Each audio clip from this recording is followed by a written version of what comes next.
Living in Virginia, you're in the fast lane on the information superhighway. We've invested $3 billion in Virginia's broadband network to give you one of the fastest internet connection speeds in the world, so you can build relationships, bring new business to our state, and meet the future of education. It's amazing what we can do together. Visit VCTA.com to learn how broadband connects the Commonwealth.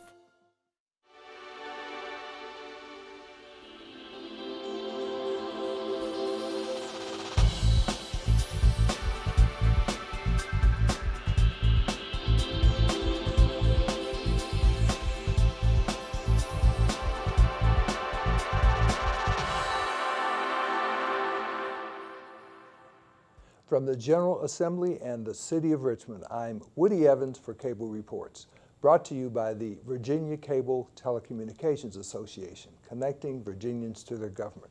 We're pleased to have Delegate Cliff Hayes with us today. Welcome, sir. Good morning to you as well, Woody. Glad to be here this morning. We're pretty close to the end of session, hopefully. I underline that word hopefully because apparently there is an impasse between what the House passed in terms of a budget and what the Senate passed in terms of a budget. Can you explain to us why there is an impasse? Well, there's an impasse primarily because of the big issue of Medicaid expansion. In the House, we have, on our side of the aisle, passed a budget and a measure that includes Medicaid expansion, while on the other side of the House, the Senate has not included Medicaid expansion in their budget. And obviously that creates a gulf in funding and what other measures we'll be able to take care of, issues to be able to address if that's in one house and then it's not in the other. So they'll come together, the conferees will come together and begin to discuss those issues, and hopefully we can pan them out and look at those two budgets as well as the governor's budget, and somewhere in the middle we'll meet. Now, one of those conferees is subcommittee chair, and I believe you serve on that particular subcommittee on appropriations, Luke Torian. Is that correct? That is correct. I'm fortunate to be able to serve on appropriations, and the two subcommittees that I serve on is higher education and capital outlay. And you know, just being a part of this process and serving on appropriations, we were actually able to pass that piece dealing with the budget and to include Medicaid expansion, or by another name or whatever, but it's for better, affordable health care for all Virginians. Now, that was a bipartisan vote as well, as I understand, because the chairman of Appropriation, Chris Jones, is a Republican.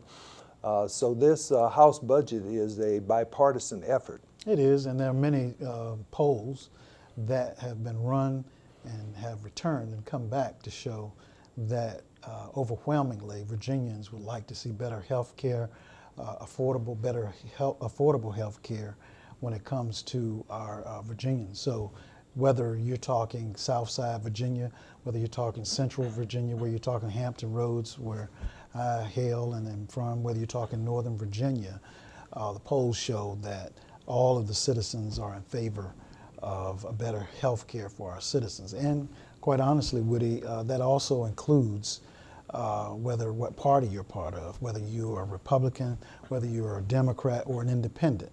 The numbers show overwhelmingly, over 70% in each instance, that Virginians would like to see this dial move forward. And I also understand that there was a major condition placed upon the passage of this Medicaid expansion on the House side, which would require approval of the federal government in terms of a work requirement or community service for recipients of this expanded Medicaid. Right. We understand that most cases, when you have issues that are as far apart as they have been and for so long, in order to get there, sometimes it's steps in order to actually get there. So we'll continue to improve Medicaid expansion. It's not perfect, but it is a place where we can meet and begin to discuss how we might even improve that process even better. So our hope right now is that we will meet the House somewhere in that middle, I'm sorry, the Senate somewhere in that middle, and be able to have a compromise. So this is an important issue, not only statewide, but of course, obviously for your constituents as well.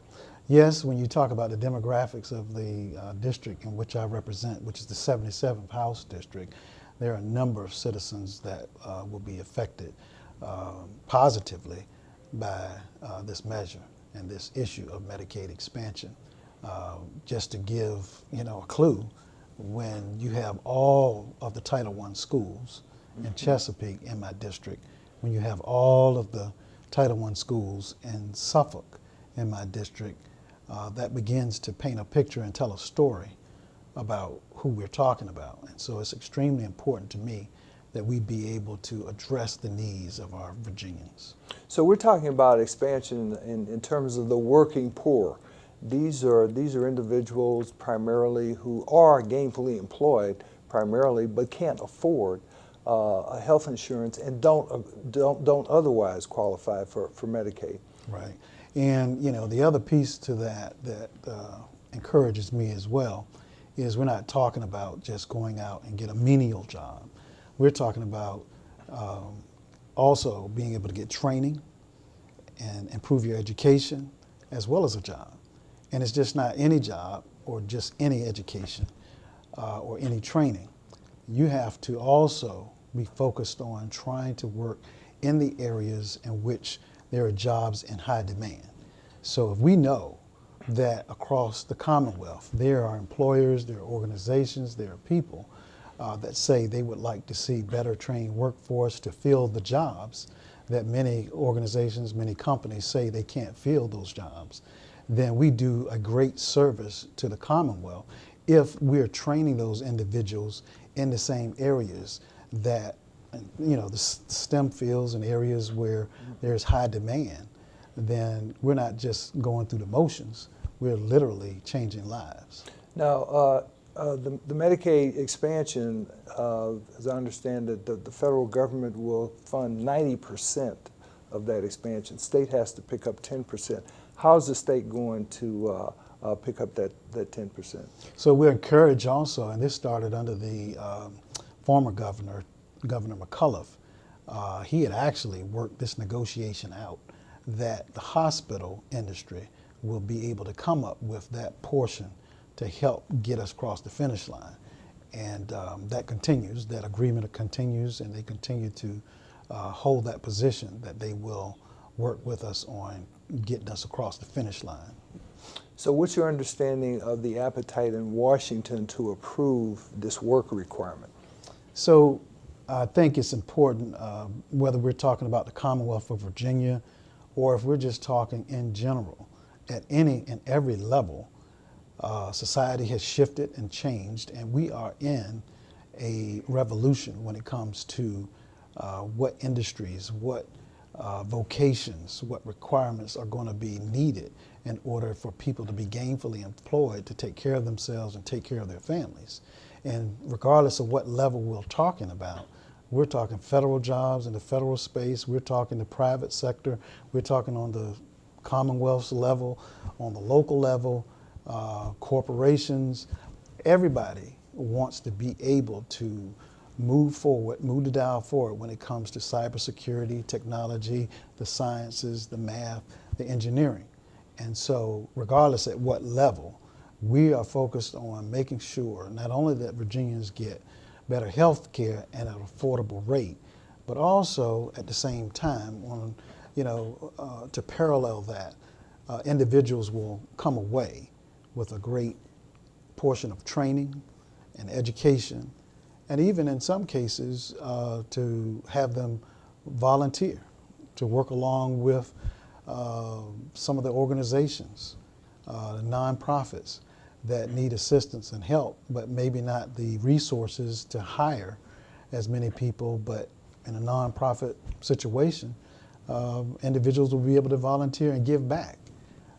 So we think that that's a great start to dealing with this whole issue. You mentioned the plethora of Title I schools in both Chesapeake and Suffolk. What's the economy like there? Economy is, folks who want to get to work, but sometimes there's not as many jobs specifically in the district where I am, as many that we'd like to see. It's more blue-collar jobs, but we need a great balance in dealing with job fulfillment for our citizens. One of the things we're encouraged by, just recently, we heard of certain grants called the Opportunity Grants, which in some ways, many years ago when I served on the Chesapeake City Council, we were dismayed and disappointed that the Commonwealth had decided to change the requirements when it came to the enterprise zone. The enterprise zone focus actually helped out tremendously with encouraging in the investment of companies coming to the area, hiring individuals and filling jobs. But then there was a shift in the philosophy of going from census tracts to localities. And Chesapeake is a very diverse locality. And so on the one end, you have the mean income in Hampton Roads. Chesapeake has the highest median income, including Norfolk and Virginia Beach fall behind Chesapeake. But in the same vein, you can have individuals who might be on the lower economic end of the scale. So it's important for us to remember how that diversity can impact a locality. What about localities and how they cooperate in terms of economic development? We've got the Go Virginia initiative, which is still in its infancy, but to what extent has it had an impact, if any, on your district? It's had a great impact on the district. We've announced a number of jobs this past year, actually, that have gone and been announced over this past year. And so it's presenting a pretty exciting anticipation for the fulfillment of jobs.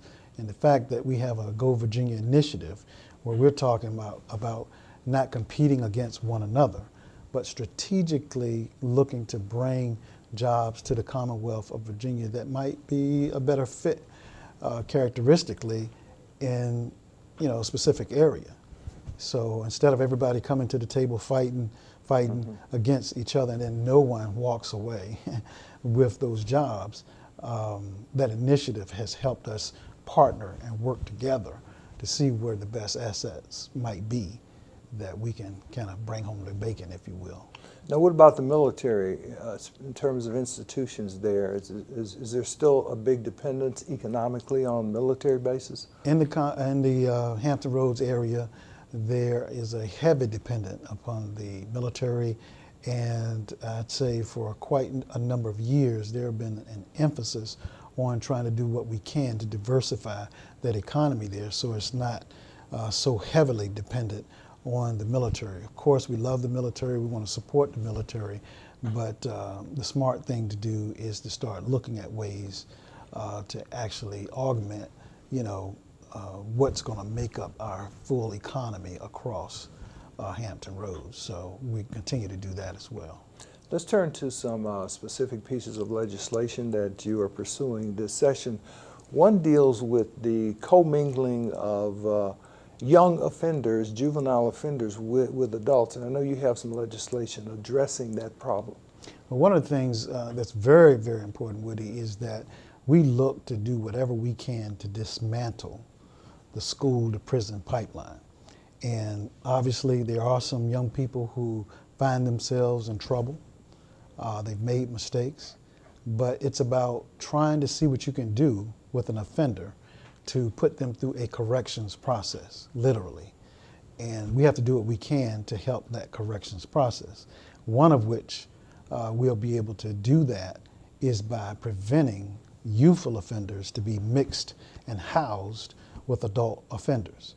And it's a federal measure that says that you cannot house the federal offenders with youthful offenders. And actually, quite honest, that happened and came down 13 years ago. And on the federal level, the demand and the statement was you have 10 years to comply. And that's any jurisdiction across the Commonwealth. the country. Right. And where we find ourselves on that 10-year deadline is in 13 years. We're on the 13th year. And so to help us focus where we need to be focused in terms of helping to rehabilitate young people is to not house them together. There's some awful things with it that take place when you end up housing youthful offenders together with adult offenders, particularly when you have situations and you have adults with long terms and time, and a youthful offender who's mixed in, who just doesn't know, how long they'll be there. But obviously, we don't want to help train them to be better criminals. Absolutely not. Now, you talked about the school to prison pipeline. Talk to us in a little bit more detail about that. I know there's been legislation dealing with that. I know the Legislative Black Caucus has been behind that effort. So can you give us a little bit more detail about that? Yeah, again, there's a process that we want to do what we can to teach all children and to make sure that they are all prepared in such a way that they get an education through this process that we have K through 12. So again, sometimes some kids may make mistakes, but the question is, do we want to throw them away forever? Not all families have access to the resources or the knowledge of, which attorney can help their situation.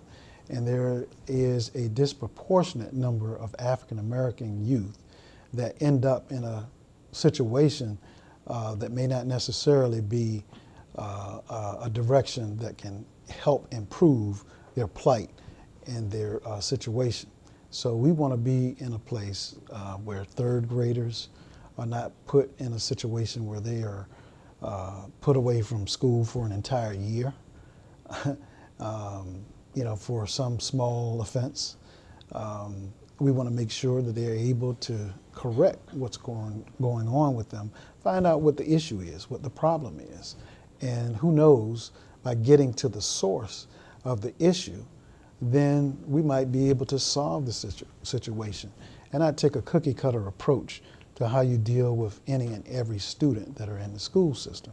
I'll give you an example. There were some years ago, I attended an education conference, and the presenter shared the importance of doing so. The presenter was a member of the social services space within the school. And there was a young fella, a third grader, who happened to be at a place where they were ready to expel the student because the student wouldn't sit down after being told over and over every day to sit down. Well, the social worker said, we got to get to the bottom of the issue and find out what's going on. After investigation, it found, after going to the home of the student, they discovered there was no furniture in the house. And so the student wasn't used to sitting down. And so what do you do when you come to the classroom? Kid, third grader, he's standing up. And so they couldn't understand why he kept getting out of his seat.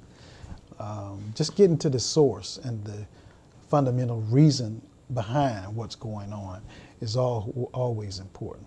Yeah, there are a lot of traumas, both physical and mental, that our youngsters are subject to, and I think your point is well taken. You need to get to the source to determine what's the appropriate course of action short of suspension. Absolutely. As a matter of fact, I believe the bill that has passed will limit suspensions to a 45-day period. That's still too long in many people's eyes, but at least it's a start, because right now a child can be suspended up to 365 days. That's right. And most of what we do here is negotiation and trying to figure out how we can get away from a win or a lose, but somehow we can figure out that there's a win-win somewhere in that middle. And that's what goes on over these 2,500 bills that are flying across and between us. We end up somewhere negotiating what goes on. And quite honestly, there are many components that goes into that negotiation. There are, relationships that have to go into it. It's the BATNA, figure out, what's the best alternative to having no agreement at all, and figuring out what the options are. What are our options? Let's sit down and talk. What is it that we can talk about so that we can have no situation where there's no agreement at all? And that's one of the things that I commend the House on this past session. There are a number of things that started out here on one side of the aisle, and then on the other side of the aisle, there's a start over here. And what seemingly probably would not have guessed that the measure would have passed, all of a sudden it passes. And it's a win-win. It's not a win or lose, i.e., I'll give you the example of the felony threshold. So what sense does it make for, the cost of a felony, that threshold to be at $200 when this was introduced in 1980? And now today, so many things, everything has gone up in terms of cost and price. You're talking an Xbox or a cell phone or something that, if one of the kids plays a trick on each other and, grabs a cell phone, all of a sudden that individual can be charged with a felony. And what implication is that going to have on that young person's life of getting tagged with a felony at that level in their life and having to carry that, scarlet letter for such a long time, and in some cases the rest of their lives, because there's a domino effect behind it. And so there were a number of bills that were introduced this past session. For so long, I think it was introduced in the past. I actually carried one myself. There was many at $500 as a threshold. There were some as far as $1,000 threshold. Mine was at $750. Trying to find the sweet spot, if you will, when you look at the cost of living index, going back to 1980 to today, it says that somewhere right around a little over $600 is the equate to that $200 in 1980. So with the fact that there are a number of issues and items that are introduced into our lives today that weren't even existing back then, and the cost for those items, you talk about an iPhone, that's $1,000 for that new iPhone today. So we wanted to look at that threshold and see what we could do to meet in the middle. On the one side of the aisle, on the Democratic caucus, there was a huge push to see what we can do, and again, that was somewhere near $1,000.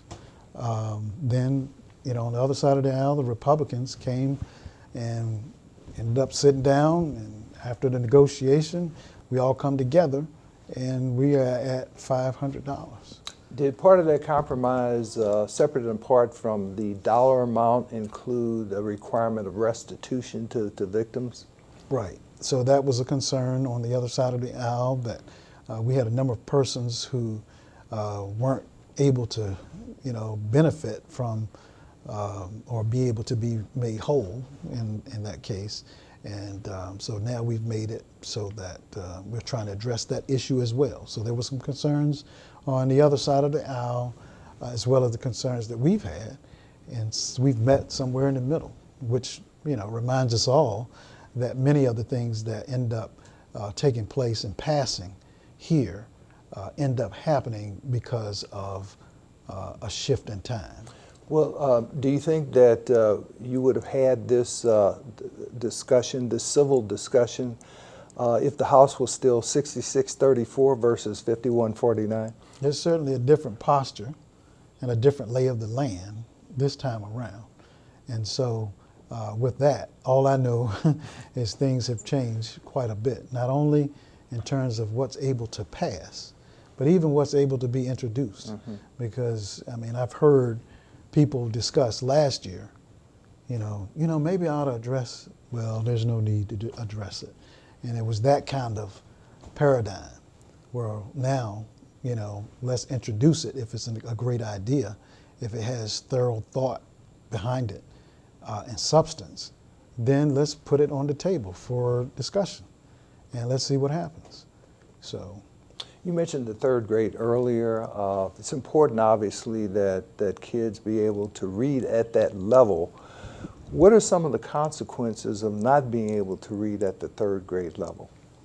Well, the whole thing is just about a great head start. And so, we've witnessed what happens when a child falls behind and is unable to read. Because no matter what vocation you end up going into in life, no matter what area of expertise you want to try to study, or just the general dynamics of being in public education. If you can't read, that's something fundamental to that learning process. You can't do a whole lot of other things on that building block of reading. So it's important for us to focus as much as we can on the early years so that all kids, all Virginians end up with a healthy and a strong education and foundation to build upon. So I guess that's why you're probably hopeful that the House version of the budget passes, because there's a lot more money in education compared to the Senate budget, especially as that relates to pre-K, for example. Sure, I think part of that, though, is the fact that you end up getting drawn down over $7 million a day being pulled down. Now, those resources are addressing health needs, mental health needs. Now, other resources can be applied to educating our children each day. How important is high tech and education in that area? I understand that some of our community colleges now offer certificates, a 2-year certificate for cybersecurity, for example, and those positions open up at like $80,000 a year. Sure. Woody, as you know, I've spent a number of years in that space. So my vocation is in the management of technology and has been for over 20 years.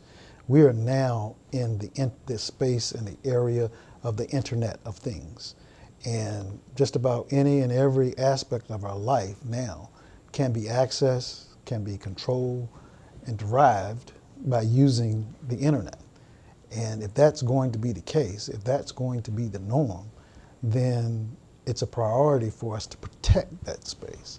And so cybersecurity is an area that's in great demand. What about dual enrollments with our high schools and community colleges and apprenticeships with businesses? You know, interestingly enough, we pass laws and sometimes we don't even realize what our young people are already ready for. We sleep past the thought and the process that they don't know what life is like without the technology. And so much of these things happen naturally and come naturally to them. And so if we raise the bar and raise the expectation, many of them can actually help drive this thing. And so even at the high school level, where they can take credits and finish high school, some of whom have started college, and they're well on their way to being sophomores in college by the time they start, because they're partnering with the community college system. And I think it's a great thing. Well, thank you, Delegate Cliff Hayes, for sitting down and talking with us about these very important issues for you and your constituents. Good luck throughout the remainder of the session. Absolutely. Thank you so much. Thank you for watching Cable Reports, brought to you by the Virginia Cable Telecommunications Association. Until next time, I'm Woody Evans.